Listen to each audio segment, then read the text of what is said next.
Aloha interwebs, welcome back to my channel. Thanks for tuning in. Today is Monday, so we're going to do a movie Monday. We're going to do a kind of a different thing a little bit. We're going to switch it up here. This week I haven't been able to get out and check out anything new. And I really haven't been able to check out anything new like on Netflix or streaming or anything like that. But what had occurred to me was, and this is something that I've actually talked to my wife about many times, is that I find myself clicking through TV channels, movie channels, and there's always a movie or a movie, a genre of movie or something like that that comes across that I just can't not watch. And it's usually the same movie. Sometimes it's the same movie over and over again. There's a handful of movies that I just can't not watch when I come across it. This idea for this video actually came to me from John Flickster over at the Flick Pick. I'll put that annotation over here so you guys can check out his channel, because he actually had a video on his channel about the movies that define his life. And I have watched a lot of movies. A lot of movies. I mean, movies have always been a part of my life that I really enjoy.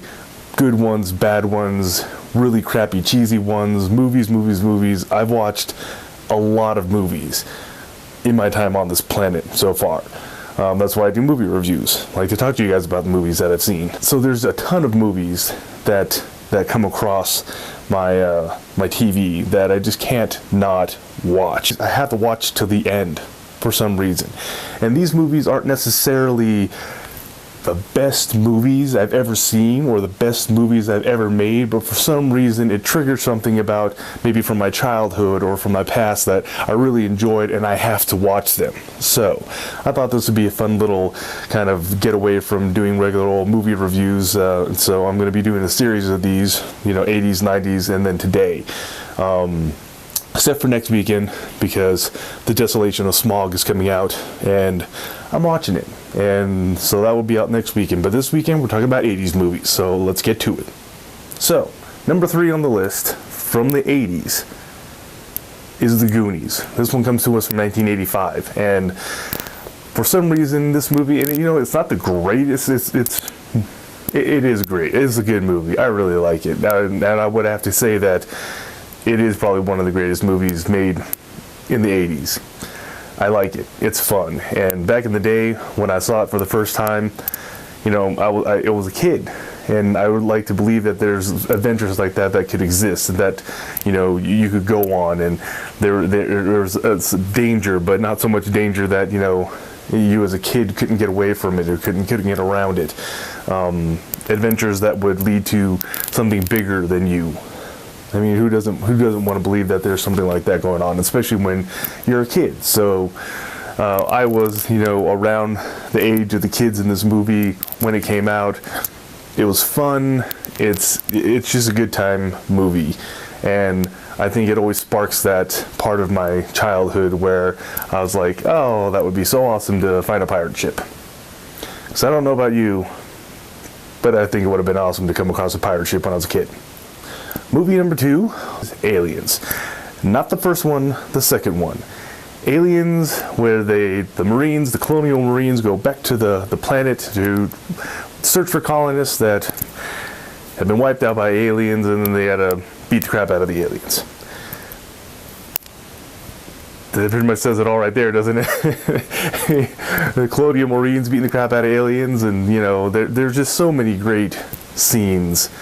I'm a sci-fi fan, I'm an action-adventure fan. There's so many great things going on in this movie. But the story was really cool.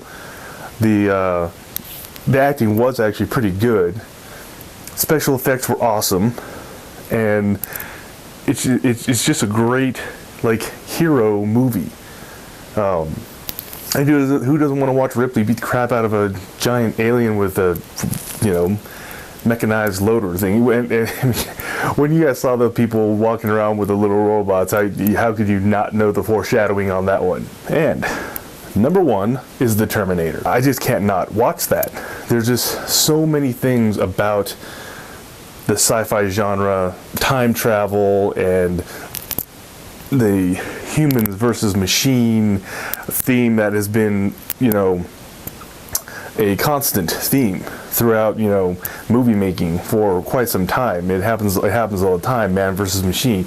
Machines take over, man have to fight them in different, you know, stories along that genre over the past, you know, few years. It's a prevalent theme, and for me, back in the day when I first saw it, Terminator, it brought up a lot of questions about time travel, about science and science fiction, the difference between man and machine. That made me think about things when I was young. That kind of opened my mind to bigger concepts, morality of man versus machine, those kinds of things. And then those glimpses that James Cameron was giving you of the future, the post-apocalyptic part.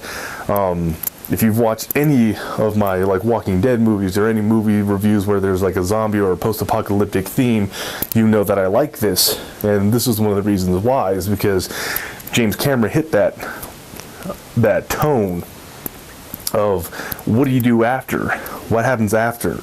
And you know, it's us versus the machines, but it's also us versus ourselves. We have to get over the human factor to kind of come together to be able to beat the machines. And then his just kind of really bleak vision of what that post-apocalyptic world, and you only get little glimpses and bits and pieces of it in the Terminator. But I really liked that.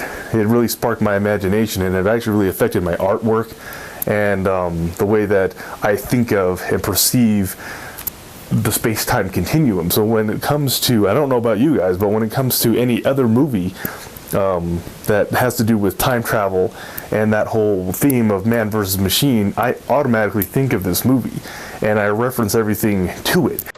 This is great stuff. I could make a career out of this guy. You see how clever this part is? How it doesn't require a shred of proof? And most paranoid delusions are intricate, but this is brilliant. It's my baseline thought when it comes to whether or not something can actually hold my attention when it comes to hitting themes of that nature, time travel, you know, machines, cyborgs, things of that nature. When even to this day, when I'm watching a movie and I'm like, can I believe what's going on the screen? All of those things are going through my mind from a movie I saw back in '86. So. And there's just a lot of good action, a lot of good character interaction between the two main characters that are, you know, half kind of running for their lives and also kind of fighting for the future. So I can't not watch it when it comes on TV. When I see it, I have to sit there and watch it. Thanks, James Cameron. Those are my top three must watch when they come across the TVs for the 80s. I'll be doing one for the 90s and then like more currently like the 2000s because I think it's a fun concept. So, peace out, interwebs. Thanks for stopping by the channel. I appreciate it. Don't forget to subscribe. We'll catch you guys in the next video. But right now they gotta do what's right for them because it's their time. Their time. Up there. Down here, it's our time. It's our time down here. That's all over the second we ride up Troy's bucket.